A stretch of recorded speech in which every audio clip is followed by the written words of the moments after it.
அல்லாஹ்வுடைய கிருபையினால் இன்றைய தினம் சூரத்துல் நூர், சூரத்துல் ஃபுர்கான், சூரத்துல் ஷுஆரா என்று சொல்லப்படக்கூடிய 3 அத்தியாயங்கள் ஓதப்பட்டது.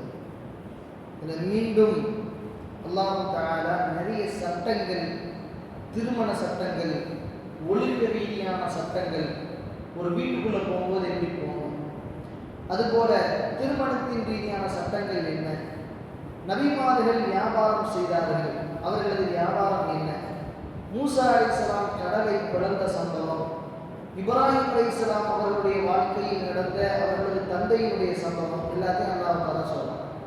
இருந்தாலும் இதில் நம்ம சூரத்துல் நூரினுடைய 3 ஆயத்துக்களை நாம் இன்றைய தினம் சிந்தனைக்கு எடுத்துக்கொள்வோம். ஃபர்ஸ்ட் அல்லாஹ் சொல்றான், ஒரு வாக்குறுதி கொடுத்தான். இளைஞர்களே நீங்கள் திருமணத்தை நினைத்து பயப்படுகிறீர்கள். வஅன்கிஹுல் அயாமா மின்கும் வஸ்ஸாலிஹீன மின் இபாதிக்கும் வ இமாயிக்கும். நீங்கள் திருமணம் முடியுங்கள். நீங்கள் திருமணம் முடித்தால் அல்லாஹ் சொல்றான், யகூனு ஃபுகராஅ யுக்னிஹுமுல்லாஹு மின் ஃபத்லிஹி. அல்லாஹ் தஆலா தனது அருளால் உங்களை பணக்காரர்களாக ஆக்கி விடுவான் என்று அல்லாஹ் தஆலா சொல்றான். எப்படிப்பட்ட ஆயத்து பாருங்க.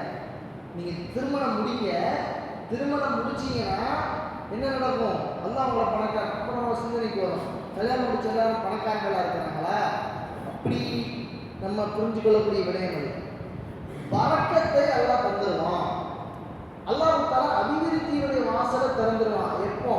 தான் தன்னுடைய மனைவிக்கு உண்மையாக இருக்கும் பட்சத்தில், கணவன் தன்னுடைய மனைவிக்கு உண்மையாக இருக்கும் பட்சத்தில், மனைவி கணவனுக்கு உண்மையாக இருக்கும் பட்சத்தில், இஸ்லாத்தினுடைய நெறிமுறைகளை பேணி வாழக்கூடிய பட்சத்தில் நான் உங்களை பணக்காரர்களாக ஆக்கி விடுவேன் என்று அல்லாஹ் தஆலா வாக்குறுதி கொடுக்கிறான். ஒன்று.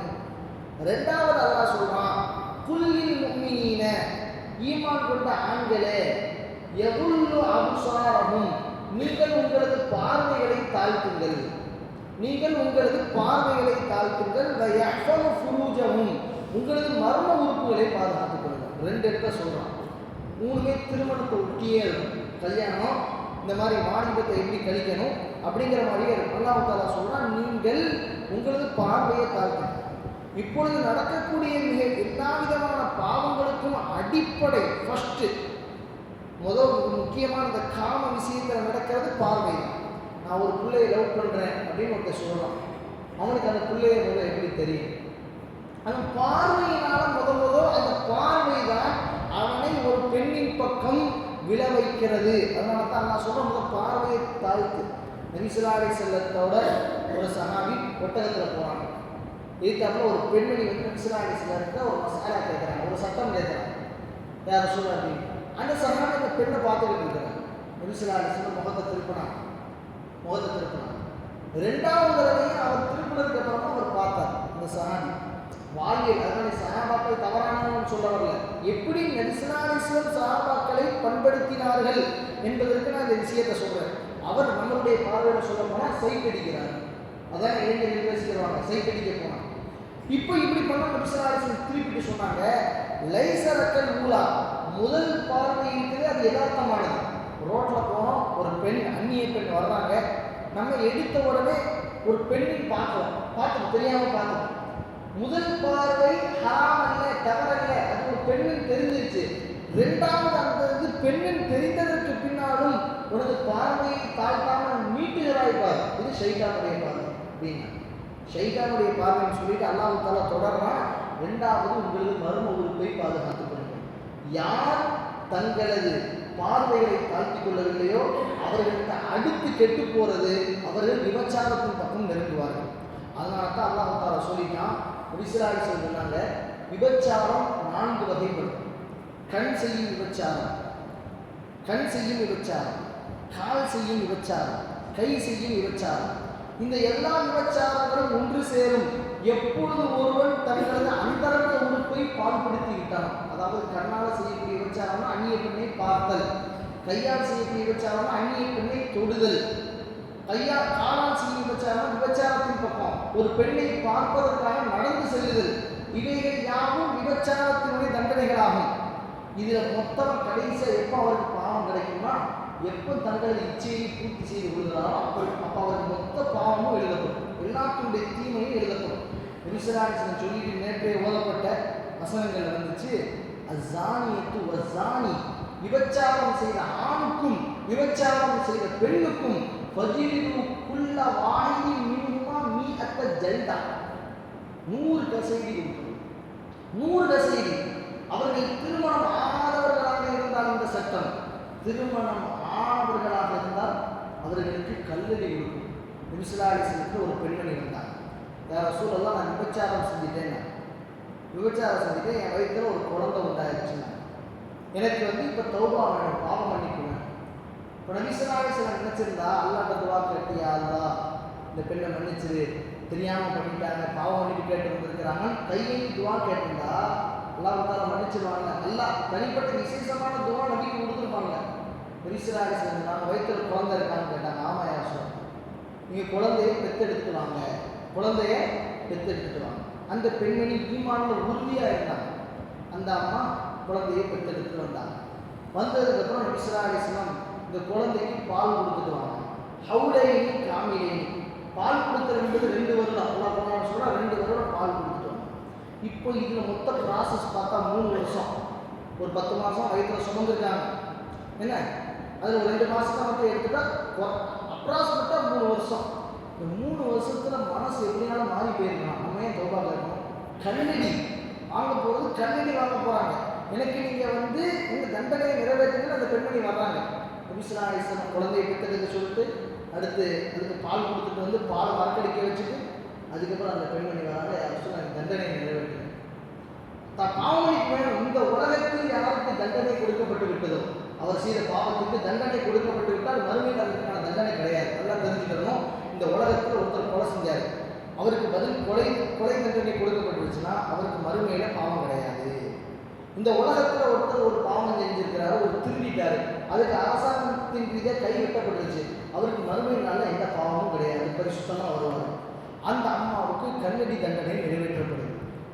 எல்லாரும் அது அல்லாஹ் குர்ஆன்ல சொல்றான், வலா தஅஹுதுக்கும் பிஹிமா ரஃபத்துன், அந்த தண்டனை கொடுக்கும் பொழுது உங்களில் யாரும் ஈவியாரம் காட்டக்கூடாதுங்க. இதுக்கு ஏன்னா விபச்சாரங்கிறது சாதாரண நிலையம் கிடையாது. அதை நீங்கள் சாதாரணமாக்கக்கூடாது. ஒருவர் செய்து விட்டால் பாலியல் பலாத்காரமாக செய்கிறாங்களே அவங்களுக்குலாம் இந்த இஸ்லாத்தினுடைய தண்டனை நிறைவேற்றப்பட்டுச்சுன்னா, சவுதி அரேபியாவில் இப்போ இந்த தண்டனையெல்லாம் எடுத்துட்டாங்க. ஒரு 20 வருடம் 15 வருடங்களுக்கு முன்னாடி இந்த தண்டனையெல்லாம் உண்டு. இன்னும் ஒரு சில நாடுகளில் இஸ்லாத்தை வலுவாக பின்பற்றக்கூடிய ஆப்கானிஸ்தானெல்லாம் உண்டு. எப்போ அவங்க தாலிபான்கள் மீண்டும் ஆட்சியை கைப்பற்றினாங்களோ அமெரிக்காவிலிருந்து, மீண்டும் அவர்கள் இந்த சட்டத்தெல்லாம் கொண்டு வந்துட்டாங்க. அதுதான் அந்த மக்களுக்கு அவங்களுக்கு பிரச்சனையாக இருக்குது. எங்களுக்கு இந்த ஆட்சி வேண்டாம், தாலிபான்களுடைய ஆட்சி வேண்டாம். அவங்க ஏன் உள்நாட்டு கிளர்ச்சி பண்ணிக்கிட்டு இருக்காங்கன்னா, ஜாலியாக இருந்துட்டாங்க. அமெரிக்காவுடைய ஆட்சியில் ஜாலியாக இருந்துட்டாங்க, விபச்சாரத்தெல்லாம் அலோவ் பண்ணிட்டாங்க, ஊர் முழுக்க கஞ்சா செடிகளை வளர்த்து விட்டுட்டாங்க. ரொம்ப சந்தோஷமாக இருந்தவங்களுக்கு இப்போ தாலிபான்களுடைய ஆட்சி வந்தோம், குர்ஆனுடைய ஆட்சி அங்கே நடக்குது. விபச்சாரம் செஞ்சால் கல்லடி, திருடுனா கைவெட்டு, கொலை செஞ்சால் கொலைக்கு கொலை, இவ்வாறு இஸ்லாத்தினுடைய முழு சரியத் சட்டத்தை அமல் பண்ணிக்கிட்டு இருக்காங்க. இப்போ நம்ம சொல்ல வரக்கூடியபடியே அந்த அம்மாவுக்கு கல்லடி கொடுக்கப்படுது. சஹாபாக்கள்ல 2 பேர் பேசுகிறாங்க, இந்த அம்மாவுக்கு இது தேவையா, விசாமி மறைச்சி வச்சுக்கிட்டு இருந்திருக்கலாமே, தேவையில்லாமல் நம்ம முன்னாடி கல்லடி பற்றி இறந்து போகுது அப்படின்னு பேசின இந்த வார்த்தை, அதுவும் அந்த பெண்ணுடைய விபச்சாரத்தை பற்றி பேசினாங்க. அந்த அம்மா ஏன் இப்படி விபச்சாரம் பண்ணிடுறாங்க, இப்படி அசிங்கமான காரியம் நபிசலாலிஸ்லாம் காதில் விழுந்துருச்சு. விழுந்த உடனே நபிசலாலிஸ்லாம் அப்படியே கோபம் நன்மை முடிஞ்சிருச்சு. நபிசலாலிஸ்லாம் சொன்னாங்க, அந்த அம்மா ரத்த வெள்ளத்தில் இருக்கிறாங்க. நபிசலாலிஸ்லாம் சொன்னாங்க, நல்லா கேட்டுக்கொள்ளுங்க, அந்த அம்மா தௌபாவினுடைய அந்த உச்சத்தில் ஈமானினுடைய உறுதியில் ஒரு தவறு செஞ்சுட்டாங்க, அதுக்கான அல்லாஹ்வுடைய தண்டனை நான் வாங்கிக்கிறேன், மனப்பூர்வமாக வாங்கிட்டாங்க. நான் அல்லாஹ் மேல சத்தியம் விட்டு சொல்கிறேன், அவங்களுக்கு மறுமையில் ஒரு பாவம் கூட கிடையாது, அல்லாஹ்ட்ட மிக உன்னதமான சொர்க்கத்தில் இருப்பாங்க. யாரை பற்றி பேசுறீங்க அப்படின்னு சொல்லி நபிசலாலிஸ்லாம் சொல்கிறாங்க. இந்த இடத்துல நம்ம சிந்தனைக்கு இங்கே சொல்ல வர்றது இந்த விஷயத்தை அல்ல. நபி நினைத்தால் அந்த விபச்சாரத்துக்கு தண்டனை கொடுக்காமல் விட்டுருக்கலாமே, ஏன் விடலை அப்படின்னா, அந்த நேரத்தில் அந்த பெண்ணுக்கு மட்டும் நபிசலாலிஸ்லாம் சலுகை காட்டியிருந்தால் விபச்சாரம் ஒரு சாதாரண பொருளாக மாறி இருக்கும். விபச்சாரம் தானே, அந்த பெண்ணுக்கே பாவமணி கிடைச்சிருச்சு, அப்படின்னு மக்கள் அதை லேசுபடுத்தியிருப்பாங்க. இப்போ நம்ம கண் செய்யக்கூடிய விபச்சாரம்னா ஃபோனில் எவ்வளவு ஆபாசமான விஷயங்களை இளைஞர்கள் பார்க்குறாங்க, எவ்வளவு விஷயங்களை பார்க்குறாங்க. நபி ஸல்லல்லாஹு அலைஹி வஸல்லம் கிட்ட ஒரு இளைஞர் சஹாபி வர்றாங்க. வரும்பொழுது ஒரு பெண்ணை பார்த்துட்டு வந்தாங்க. அவங்க முதல் இப்போ தான் நபியை பார்க்க வர்றாங்க. வரும் பொழுது ஒரு பெண்ணை பார்த்துட்டாங்க. திரும்பவும் பார்வை மீளுது. திரும்ப பார்க்குறாங்க. பார்த்த உடனே பார்த்துட்டு இப்படி திரும்புறாங்க. செவர் ஏதோ இடிச்சு மண்டை உடஞ்சிருச்சு. மண்டை உடஞ்ச உடனே இப்போ நபியை பார்க்க வர்றாங்க. இப்போ நம்ம நபி ஸல்லல்லாஹு அலைஹி வஸல்லத்தை பார்க்க போனால் முதல் சலாம் கொடுக்குறோம். சலாமத்தா இருந்தால் சலாம் வெளியே பேசி விட்டுருவாங்க. மண்டை உடஞ்சிருக்குன்னா என்னன்னு கேட்பாங்கல்ல. நபியை பார்க்க முதல் வரும்பொழுதே ஃபர்ஸ்ட் எடுக்கணும் போய் சொல்ல முடியுமா? யாரும் சொல்ல கை எழுதி வந்துட்டேன், கால் எழுதி வந்துட்டேன்னு சொல்ல முடியுமா? உண்மையை சொல்லித்தான் அந்த சஹாபி கூச்சப்பட்டார். எப்படி நபி ஸல்லல்லாஹு அலைஹி வஸல்லம் சொல்றது? நம்ம ஒரு பொண்ணை பார்க்க போனோம், பார்த்துக்கிட்டு இருந்தோம், இப்படி ஒரு ஹராமான பார்வையை பார்த்துக்கிட்டு இருந்தோம், திடீர்னு திரும்பும்போது மண்டை உடஞ்சிருச்சு, செவரில் அடிச்சு, எப்படி சொல்றது? நபி ஸல்லல்லாஹு அலைஹி வஸல்லம் சொன்னாங்க. யாரும் சொல்லலாம், இப்படி இருந்துச்சு. நபிமார்கள்ட்ட சஹாபாக்கள் இருக்கிறாங்க. நபி ஸல்லல்லாஹு அலைஹி வஸல்லம் தன்கிட்ட என்ன தோணுதோ எல்லாத்தையும் சொல்லுவாங்க. யாரும் சொல்ல எனக்கு காம இச்சை வருது, எனக்கு என்ன செய்யன்னு தெரியல, நீங்கள் அதுக்கு வழி சொல்லுங்க. எனக்கு தவறான தாட்டு வருது, ரொம்ப மோசமான சிந்தனைகள் வருது, ஆபாச சிந்தனைகள் வருது, இதுக்கு நான் என்ன? சஹாபாக்கள் ஓப்பனாக போய் கேட்பாங்க. நபிகிட்ட போய் கேட்கறதா? நபிகிட்ட போய் கேட்டால் நபி தப்பா நினைச்சேன். ஒரு மனித இயல்பு இது. ஒவ்வொரு மனிதர்களுக்கும் அல்லாஹ் ஷஹ்வத்தை வச்சிருக்கிறான். அதை எந்த நல்ல முறையில் ஹலாலான முறையில் கழிக்கிற நபி ஸல்லல்லாஹு அலைஹி வஸல்லம் வந்து கேட்பாங்க. அதே மாதிரி இந்த சஹாபி வந்து சொல்லிட்டாங்க, ரசூலா நான் ஒரு பெண்ணை பார்த்துக்கிட்டு இருந்தேன், அந்த பெண்ணை பார்த்துட்டு திரும்பிட்டேன், மெய் மறந்து என்கிட்ட செவர் இடிச்சு போச்சு, மண்டை ஓப்பன் ஆகிடுச்சு. நபி ஸல்லல்லாஹு அலைஹி வஸல்லம் சொன்னாங்க, நல்லடியார்களுக்கு இறைவன் கொடுக்கக்கூடிய கூலி என்னன்னா, அவங்க ஒரு தவறு செய்தால் உடனடி தண்டனை அல்லாஹ் தந்துடுவான். நீங்கள் பார்த்தீங்கல்ல, பார்த்துட்டு திரும்பினீங்கல்ல, நீங்கள் ஹராமான ஒரு பார்வை பார்த்துட்டு இருந்தீங்க, அதுக்கான தண்டனை உங்களுக்கு உடனே கிடைச்சிருச்சு. அல்லாஹ் தஆலா ஒரு சில பாவங்களுக்காக வேண்டி நம்மளை பிடிச்சா நபி ஸல்லல்லாஹு அலைஹி வஸல்லம் சொன்னாங்க, உங்களுக்கு காலில் குத்தக்கூடிய ஒரு முள் இருக்கட்டும், அதன் காரணமாக அல்லாஹ் தஆலா உங்களுக்கு ஒரு பாவத்தை மன்னிக்காமல் இருப்பதில்லை. ஒரு முள் குத்துனா கூட நம்ம முள் குத்திச்சு முசீபத்து இருக்கு. நமக்கு வரக்கூடிய ஒவ்வொரு சோதனைகளையும் அல்லாஹ் தஆலா ஏதோ ஒரு பாவத்தை மன்னிக்கிறான் அப்படின்னு அல்லாஹ் தஆலா ரொம்ப தெளிவாக சொல்றான். இது ரெண்டாவது விஷயம். பார்வையை தாழ்த்தணும், மர்ம உறுப்புகளை பாதுகாக்கணும். அது இந்த காலம் ரொம்ப மோசமான காலம். நீங்கள் செல்போனை எடுத்தாலே நீங்கள் விரும்புகிறீங்களோ விரும்பலையோ, உங்களை நோக்கி வரக்கூடிய அஜெண்டா அது முஸ்லீம், கிறிஸ்டின் அப்படிலாம் கிடையாது. எல்லாத்துக்கும் வருது. ஆபாச பகிர்வுகள் எல்லாத்துக்கும் வருது. ஒரு நல்லடியாரை கூட வலியுறுத்தும் இந்த செல்போனில் உள்ள இந்த ஆபாசங்கள். இது ரெண்டாவது. மூன்றாவது விஷயம், நம்ம எப்படி இருக்கிறோமோ அதே மாதிரி தான் நமக்கு மனைவி அமைவாங்க. அது அல்லாஹ் தஆலா இன்னைக்கு ஓதப்பட்ட அந்த சூறாவை சொன்னான். அல் ஹபீசாத்து, நீங்கள் வீட்டுக்கு போய் சூரத் நூறுனுடைய தர்ஜுமாவை எடுத்து படிங்க. அல் ஹபீசாத்து லில் ஹபீஸீன வல் ஹபீஸூன லில் ஹபீஸாத். கெட்ட பெண்களுக்கு கெட்ட ஆண்கள், கெட்ட ஆண்களுக்கு கெட்ட பெண்கள். வத்தய்யிபாத்து லித்தய்யிபீன வத்தய்யிபூன லித்தய்யிபாத். நல்ல ஆண்களுக்கு நல்ல பெண்கள், நல்ல பெண்களுக்கு நல்ல ஆண்கள். இதான் அல்லாஹ் விதியே வச்சிருக்கிறான். இதான் அல்லாஹ் எழுதி வச்சிருக்கிறான். நம்ம மறைமுகமான தவறு, ஆபாசங்கள், தவறான படங்கள், தவறான சிந்தனைகளோடு இருந்தோம்னா நம்மளுடைய மனைவி மட்டும் சரியாக இருக்கணும்னு எதிர்பார்க்க முடியாது. அல்லாஹ்வுடைய குர்ஆனா இருக்கு. இவ்வாறு தான் நாம் இந்த உலகை கட்டமைத்து வைத்திருக்கிறோம். உலாயிக முபர்ரஊன மிம்மா யகூலூன் லஹும் மக்ஃபிரத்து வ ரிஸ்குன் கரீம். யார் இவ்வாறு தன்னை பேணி நல்ல முறையில் பார்வையை தாழ்த்தி வாழ்ந்தார்களோ அவர்களுக்கு நாம் சங்கையான ரிசுக்கை வழங்குவோம், சொர்க்கத்தினுடைய அந்த கனிகளை வழங்குவோம்ட்டு அல்லாஹ் தஆலா சொல்றான். யார் இந்த உலகத்தில் தன்னை பேணி தற்காத்து வாழ்ந்தார்களோ அவர்களுக்கு மறுமை நாளில் அல்லாஹ் ஹூருன் பெண்களை தருவான். ஹூருனுடைய அழகு அது மட்டும் நான் சொல்லிடுறேன். 75க்கும் மேற்பட்ட ஆடைகள் உடுத்தி இருப்பாங்க. இது சொர்க்கத்தினுடைய இந்த ஹூருன் பெண்களினுடைய அந்த அழகினுடைய ஒரு வெளிப்பாடு என்னன்னா, அவ்வளவு ஆடை அணிந்தும் அவர்களது பச்சை நரம்புகள் வெளியே தெரியும் அளவிற்கு அவர்கள் அழகாக இருப்பாங்க. இன்னொரு விஷயத்தில் முஃபஸ்ஸீன்கள் விளக்கம் தர்றாங்க, யார் இந்த உலகத்தில் ஜோடியாக நல்ல முறையில் வாழ்ந்தார்களோ அவர்களது மனைவியே அவர்களுக்கு ஹூர்னீன்களாக அமையலாம்.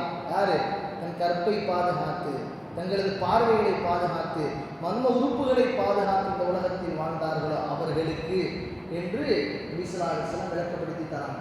எனவே இந்த போதப்பட்ட இந்த ஆயத்துகளிலிருந்து நம்ம விளங்க வேண்டியது பார்வையை தாழ்த்துதல், இன்னொன்று திருமணம் முடித்தல். வயது வந்தால் நம்மளுடைய பெற்றோர்கள் என்ன நினைக்கிறாங்க, நல்லா சம்பாதிக்கணும், செட்டிலாம். அன்னைக்கே சொன்ன மாதிரி 25 வயசுல எல்லாமே இருக்கணும். நல்லா இருந்தாலும் அப்படி சொல்லலை. நீங்கள் உங்களுக்கு பாலி ஆகிட்டீங்க, வயசுக்கு வந்துட்டீங்களா, திருமணம் முடிங்க. தயவு செஞ்சு திருமணத்தை தாமதப்படுத்தாதீங்க. பெற்றோர்கள் பொறுப்பாளர்கள். தங்களது பிள்ளைகள் ஒரு தவறான ஒரு ஆபாசத்தின் பக்கம் போறாங்கன்னா அவங்களுக்கு திருமணம் செய்து வைக்காமல் இருக்கக்கூடிய அவர்களுடைய பெற்றோருக்கும் அந்த பாவம் வந்து சேரும். எனவே உரிய நேரத்தில் திருமணம் முடிப்பது நம்முடைய ஈமானுக்கு பாதுகாப்பு. இஸ்லாம் சொன்னாங்க, ஒருவர் திருமணம் முடிக்கும் பொழுதுதான் அவர் ஒரு ஈமானின் பாதியை அடைகிறார். அது வரைக்கும் பாதி தான். திருமணம் முடிக்காம எந்த நபிமார்களும் கிடையாது. நபிமார்களுடைய சுண்ணத்தில் மிக முக்கியமானது, எல்லா நபிமார்களும் திருமணம் முடிச்சிருக்கிறாங்க. எல்லா நபிமார்களும் திருமணம், எல்லா நபிமார்களும் வியாபாரம் செஞ்சிருக்காங்க, எல்லா நபிமார்களும் ஆடு வச்சிருக்காங்க, எல்லா நபிமார்களும் விசுவாசம் செஞ்சிருக்காங்க. அப்போ உங்களுடைய சிந்தனைக்கு வந்துட்டோம், ஈசா அலைஹிஸ்ஸலாம் திருமணம் முடிக்கலையே, ஈசா அலைஹிஸ்ஸலாம் திருமணம் முடிக்கலையில. அதனால தான் கிறிஸ்டியானிட்டியில் ஃபாதர்மார்கள்லாம் கன்னிஸ்திரியலாகவும் ஃபாதர்மார்கள்லாம் திருமணம் முடிக்காமல் இருக்கிறாங்கல்ல. ஏன்? அவங்க ஈசா அலைஹிஸ்ஸலாம் இயேசுவை திருமணம் முடிக்கலாம், நம்ம ஏன் திருமணம் முடிக்கணும்னா திருமணம் முடிக்காமல் இருக்காங்க. அவங்களுக்கு விலங்கல்ல. அவங்க கியாமத்தின் பொழுது வருவாங்க, தஜ்ஜாலை கொலை செய்வாங்க. அதுக்கப்புறம் 40 வருஷம் இந்த உலகத்தில் வாழ்வாங்க. இந்த 40 வருஷம் இந்த தஜ்ஜாலை கொலை செஞ்சதுக்கப்புறம் உடனே திருமணம் முடிச்சுவாங்க. கல்யாணம் பண்ணி இந்த உலகத்தில் 40 வருஷம் வாழ்ந்ததுக்கப்புறம் அவங்களும் இயற்கையாக மரணம் அடைவாங்க.